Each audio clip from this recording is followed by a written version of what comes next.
I mean, man, you made some online sales using Facebook ads. That's pretty cool. The downside that I'm seeing already is this right here. So the purchase ROAS Uh-huh.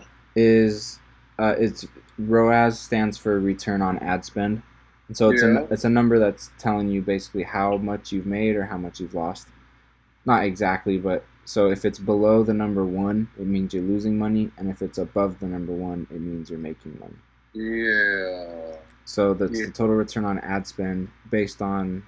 Okay, it doesn't really give a good explanation right there, but So it tracks how much the checkout was. exactly, yeah. Okay, because I have like a few different priced things. Yep, yeah. So that's what this number is doing and that's what the pixel's doing is paying Mm-hmm. attention to all of that and then creating this data for us here. So yeah, there were 7 purchases in this campaign, 3 in this one. Ooh, hover over the 7 purchases again. Yeah. Website purchases, adds to carts. So basically, we had 22 abandoned carts and 18 websites checkouts initiated, but only 7 purchases. So that's kind of telling us uh, we were getting close a couple of times, right?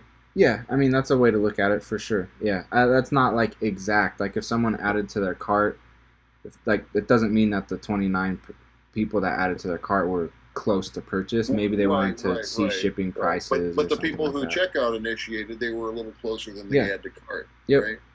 Yep. But what's interesting is sometimes I don't get too hung up on those numbers. Is what I'm trying to get at is because sometimes one ad set might show checkouts initiated as 400 and not get a single conversion, where another ad set might get checkouts initiated as 3 but made 4 real conversions. So it's even so How like could the commitments? How could the purchases be more than the checkouts initiated? because it's each step, right? Step 1 is they add it to their cart and then they start the checkout process, which is checkouts initiated, and then once they've finished the checkout, they finish by finishing the purchase. So the website purchases, those 7 purchases, are not counted in the number of website of checkouts initiated. Yes, it is. Right? Yeah, it is. Okay. Yeah. So I'll hover over this again. So this is how it went. So 46 people viewed your content. Website. 29 of those 46 added to cart. 18 of those 29 went to the next step of starting to put in their payment info, and then 7 of those people actually finished paying you and buying your product. Yeah. What's leads? Leads means you got their email address. So you got 6 email addresses, and how many abandoned carts did we say? 22. 29 minus 7, right? So that's where a retargeting campaign could come into play, where those 6 emails you got, you could now email them and say, send them a reminder or push them again to your website to make a purchase, and maybe 1 out of those 6 you're able to get a sell out of, and so then that made this ad even more profitable, even though it's not reflecting it in. Yeah, I went to one of my competitors' thing to find out what they charge for shipping, and I could only do that by going to the checkout and giving them my email. Yep. And I gave them one of my side emails. And that's done very intentionally so that they can collect that email as a lead to then retarget you later. And they retargeted me, and they said, hey, we saw you didn't get information. Yeah, so, this is exactly that. Yeah. Yeah, so that's that. And then this one, 3 purchases. So let's look at 45 views led to 14 adds to cart. See, so this one says there were more checkouts initiated than adds to cart. That's a little bit funny, but you got 3 leads. Yeah, but it's not running at a profit, which is what we don't want. But it's good that you are getting purchases. And then there also honestly is even a strategy for maybe even run at a loss for a little bit, because as long as you're getting conversions, your pixel's getting smarter. And then you can also, have you heard of lookalike audiences? Did we talk about that? Yeah, we talked about it before. Yeah. So that's another thing is like once you've had enough people purchase, then you can build a lookalike audience off of the audience that purchased your product. How many do we want before we have a reasonable number of? I think 100 is the minimum that you All can right. get away with. All right. But yeah, but we're obviously going to try and turn this profitable. But I'm just saying there is real strategy and real success that can come from, even if you're at a loss at the beginning, just keep building up the data, the pixel, the lookalikes, and then eventually, and get better at your ad creative and stuff like that. But then if you just keep working on that, then eventually the whole thing can turn profitable and even very profitable. But we're going to try and get there a lot sooner than that. Okay, so this is all going to be kind of repetitive now. We've looked at it. You get adds to cart, checkouts initiated, ads of payment info, reach impressions, frequency, link clicks. Let's see. Okay. All right, so I'm going to look at the ad sets now. I'm not going to click into any particular campaign yet. Okay. I just want to look at all the ad sets so far. So now what I'm going to do is just click into these view charts for each of these ad sets and look at the data that it shows here. Demographics. Okay, so the blue lines are the people who purchased. So you got purchase for men and women.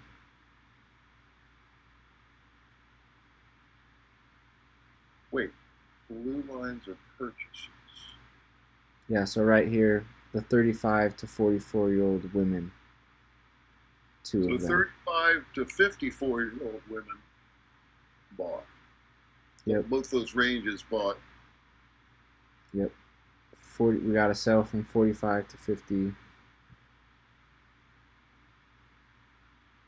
a sale from 25 to 34. And what's the teal? Why the reach? Gotcha. And then also, when I hover over this, if you look at whichever side I'm on right now, I'm on the female side. Yeah. It'll give you the cost per result for each age range. Hold on, let me try and find that. Right here. Oh, there we go. Okay, so let's see the cost per result. $14.47 for that. Yep. And if I go 45 to 54, $14.89. So those are about the same.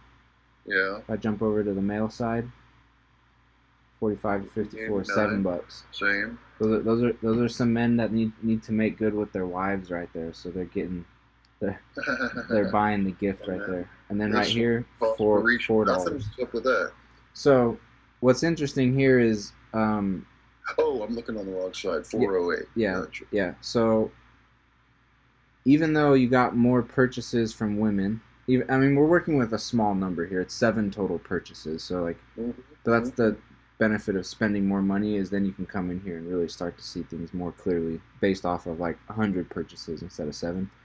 But what we can see is that it's more cost effective for us to target male. So I would go down to the bottom male. Yeah, 713 versus 14. So it's half to a quarter of the price. Exactly, which would make your ad if we had cut our costs in half or by 75% on the ads we already ran, they'd been break even or maybe even profitable. So if we had just targeted those two age ranges of men, in theory, right, for this particular test, So what I want to do, looking at this now, is go, okay, I'm gonna separate this out now. I'm gonna do just women and just men, and the women, and I'll probably just do that. But you could even go, I'm gonna do men 25 to 34. I'm gonna do men 45 to 54. I'm gonna do women 35. Separate it out, blast it out that way, run some tests, and then after that one, if you put enough money there, you can really get a clear picture as to, all right, it's just way more obvious that it's a lot cheaper for us to advertise to men, and maybe even it's not profitable to advertise to women. So more data will give us those answers. Yes, I see that. So how do you get that number? How do you get the cost per result? Yeah, the cost per result. I don't understand Sure. how it's. So result is when someone finally makes a purchase on your No, I website, know what the result is, right? but basically, how much I spent getting that guy all the way through the process. Uh, How it's many people it's within that range? so let's say we're getting charged per click. Yep. Every time someone clicks, it costs you money. And so what happened is it took in cost of clicks a lot less to get someone to make the purchase. Does that make Gotcha. sense? I don't pay by impression. I pay by click. Uh, it depends on how you choose it or which like campaign type you've chosen. There's some different factors, but Right. sometimes it's by click, sometimes it's by impression. We can take a look at how that's set up actually. So it's set by impression. So it's like it's a certain amount you're charged for every 1,000 impressions, and so Right. um, the way that the one was cheaper is $4 instead of $14 is Mm-hmm. the ad had to get shown to less people. Less the showing less people. It doesn't matter how many times they click. Yeah, so you're getting charged every time an ad is shown is an easy way to put it, and Yeah. that $4 one means that the ad had to get shown a lot less times in order to make a sale.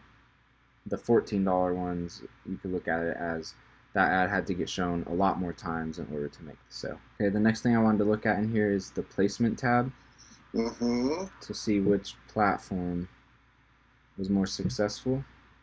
So Instagram had more More. purchases. Oh, sorry. Oh no! Now they've switched the colors switched on the you, colors. right? Yeah, Now blue is reach and teal is. I got caught up on that too. Yeah, so purchase. They probably shouldn't do that. I know. Yeah, so Facebook got more purchases than Instagram did. Did we run it to all four? Did we go feeds and stories? Correct. Yeah. Okay. So this is why I think it's also good to separate those out because, okay, we can see Instagram got more, but we don't know Instagram feed or Instagram story. But now we can do a test where we test feed versus story. Okay, so on this one you're getting $4 cost per results from both sides, but it's again we're just working with it's just small data so far, but it's good to see. But yeah, this is the benefit of just once you really put some money into this, all of this things just become so much more clear. Okay, good. So that'll be good. So yeah, I can see the tests in your mind stacking up of what they're going to be, right? Mm-hmm. Okay, look at that. Instagram was a lot bigger on that one. Yeah, but again, it's only 3 purchases total, so. Right. Okay, so I'm just creating campaigns right now, or creating a new campaign, I should say. Conversions.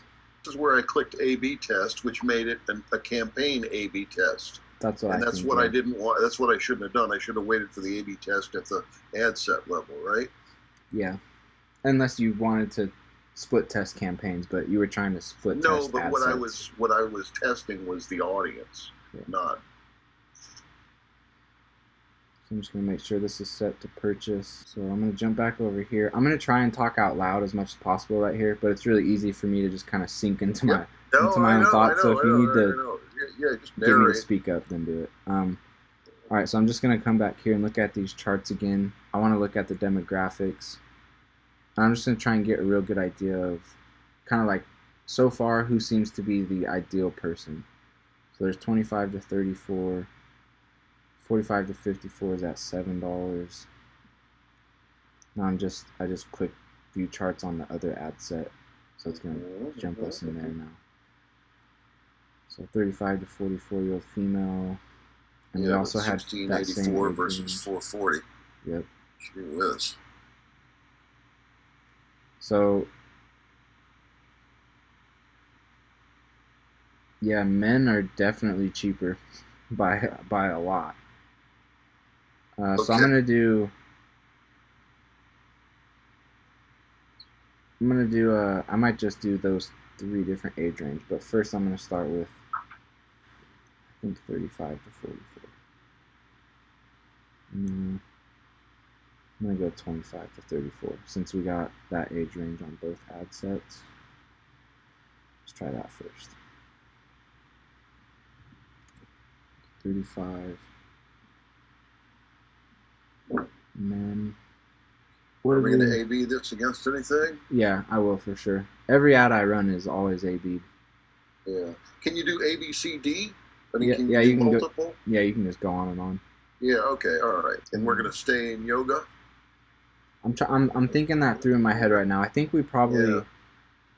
So yeah, I'll give that to you out loud right now. So the thing that I think about that is, yes, that's a good idea because we already know we've had some success there, and if we split up the age ranges, then we'll be able to test those in a place where we already know they purchase and see which age range is more cost effective for us. The only thing that I kind of don't like about that is maybe we're sticking in a because so far that interest has been not very profitable for us. So maybe we're testing in a non-profitable interest when there's other interests that could be more profitable. So that's where I want to do. Yeah, we'll probably run a couple inside yoga, but then we want to go out and test some other interests. Yeah. And hopefully find some other interests that maybe work better than yoga or organic foods. But well, that's the thing. You got to test those two age ranges in multiple interests at that point, right? Yeah, or we could, like, if we go test a new interest, we could do the same thing we've just done with this one, where we just have a wider age range and then go and look at it after the fact and see that one age range did better than the other, and then go test that one. Then narrow the range at that point, yeah. Okay, so targeting. Let's do yoga then. We'll start there. Oh, we got to do locations. Yep. That's crucial for these. We're not just going U.S. All right. So what's the? Okay, so what did we do last time? I can just look at it. Half Moon Bay plus 12 miles. But here's the thing: to get a more dense population, I think instead. Well, hold on. I'll hold off on that. I think. Finish your thought though. I'm interested. You want to go tighter? Well, no. Let's talk about that for a minute. Let's go back. I'm going to share my screen. So we're a sleepy little bedroom community or holiday community. You know, the place gets nuts on weekends down here. But over the hill,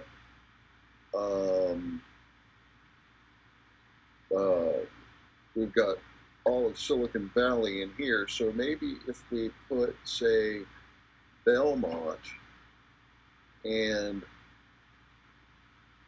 5-10 miles from Belmont kind of thing, because this is centrally located. And it lets me just go south, because when I go over the hill,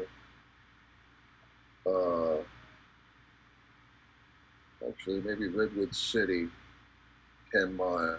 I mean, ultimately, this is just going to be your call based on what you want to do driving wise. Say again? I just said ultimately, this is going to just be your call on what you want to do driving wise. For me in the ads, I say, you know, if the more people we can kind of include, the better. But it's ultimately it's up to you and your driving. Understood. But if I only do the ad over there, then I've got it concentrated over there, and you know I should hope that I get enough that it makes sense. Sure. Yeah. To go over the hill.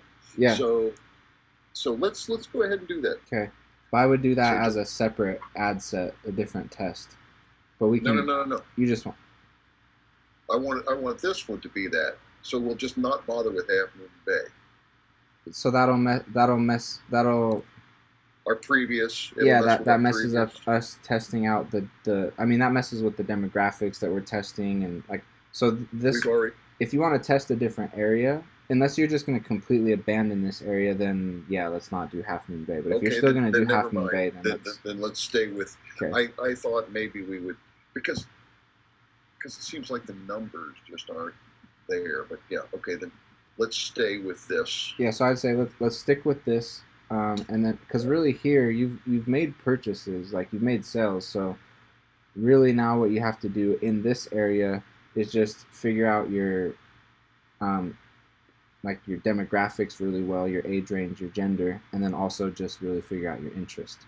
And it might not honestly, because it's so small, it might not be that we have to figure out interests. It might be that maybe we even completely remove interests. Remove interest and open it way up. Yep. I read that as a principle somewhere, and it sounds like a.